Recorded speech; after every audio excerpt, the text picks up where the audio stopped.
Halo anak-anak, berjumpa kembali dalam pelajaran agama Katolik dan budi pekerti.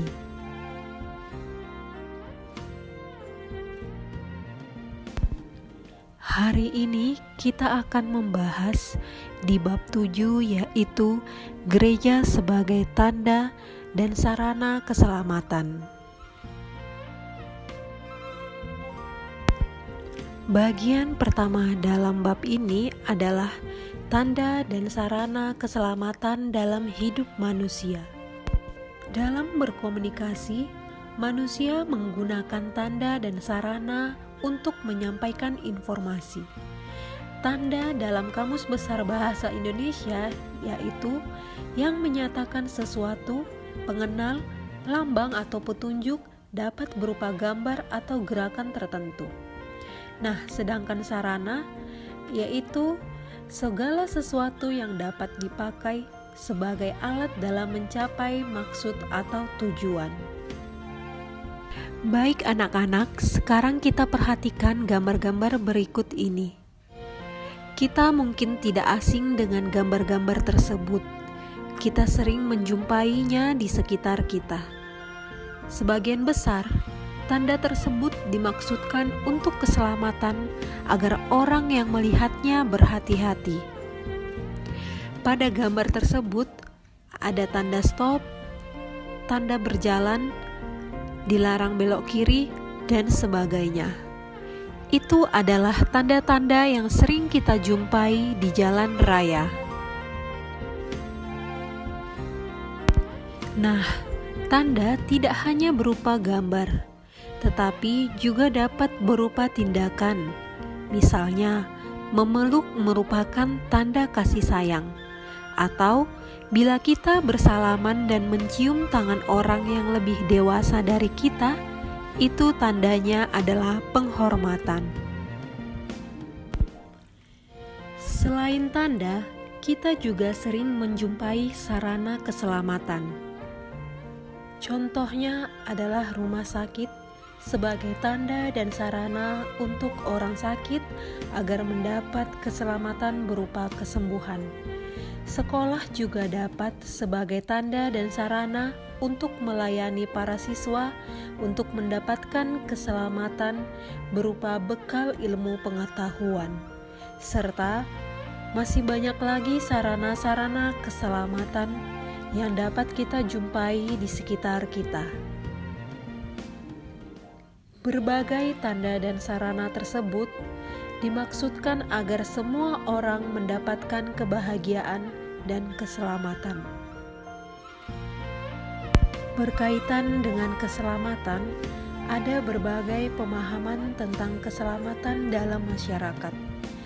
Ada yang mengartikan keselamatan sebagai terhindar dari bahaya, terhindar dari penyakit, terhindar dari bahaya maut, dan sebagainya. Terutama di masa pandemi ini mungkin terhindar dari virus corona. Bahkan tak jarang juga masyarakat memahami sumber keselamatan berasal dari harta benda yang berlimpah, dari ilmu-ilmu gaib, bahkan teknologi modern. Namun sebagai orang beriman, kita memahami bahwa keselamatan tidak hanya di dunia ini, tetapi juga kelak dalam kehidupan kekal, yaitu di surga.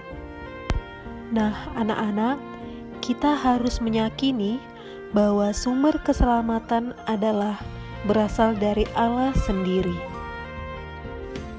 Dalam kitab suci, kita juga dapat menemukan berbagai macam pemahaman tentang keselamatan.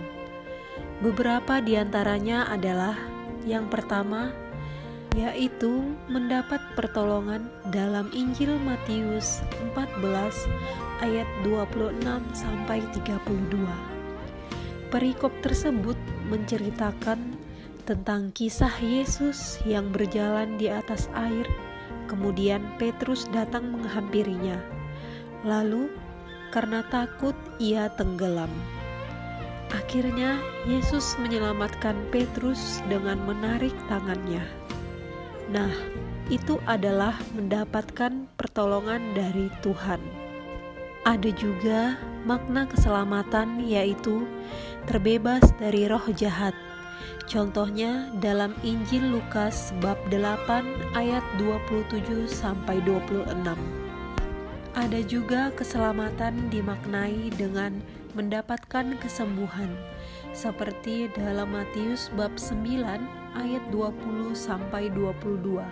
Demikian juga keselamatan dimaknai bebas dari kematian, seperti yang tertulis dalam Yakobus 5 ayat 20.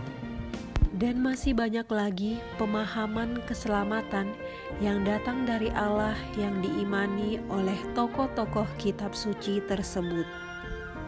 Lalu, bagaimana kita memahami keselamatan? Lalu, bagaimana kalian memahami keselamatan? Nah, anak-anak, berikut pertanyaan sebagai panduan untuk refleksi kalian. Keselamatan seperti apa yang selama ini kamu pahami? Nah, tindakan apa saja yang kamu lakukan untuk mendapatkan keselamatan tersebut? Kemudian, apakah aku pernah mengalami mendapatkan keselamatan dari Tuhan? Lalu, apa tindakanmu ketika kamu mengalami keselamatan dari Tuhan? Nah, anak-anak, semoga panduan pertanyaan tersebut dapat membantu kalian dalam merefleksikan keselamatan yang datang dari Tuhan. Baiklah anak-anak, sampai di sini dulu pelajaran kita mengenai gereja sebagai tanda dan sarana keselamatan. Selamat belajar, terima kasih, Tuhan memberkatimu.